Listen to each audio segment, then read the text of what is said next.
बाबा star तो हैं वो, लेकिन मैं उनको बहुत ही ज़्यादा अच्छा गायक मानती हूँ, बहुत ज़्यादा।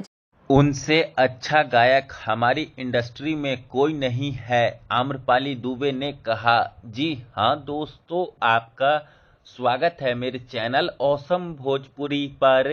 वीडियो को पूरा देखिएगा। वीडियो पसंद आए तो वीडियो को लाइक और चैनल को सब्सक्राइब कीजिएगा। दोस्तों, आम्रपाली दुबे ने हाल ही में एक पॉडकास्ट किया जिसमें वो पवन सिंह की खूब तारीफ करती हुई नजर आई। दोस्तों, वो अपने इस पॉडकास्ट के दौरान बोल रही थी कि पवन सिंह से अच्छा गायक हमारी भोजपुरी इंडस्ट्री में कोई नहीं है।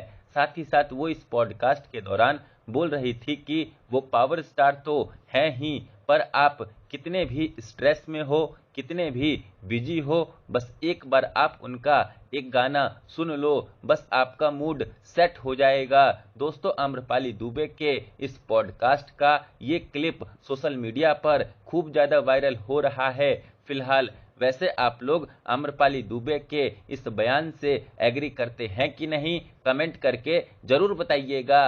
धन्यवाद।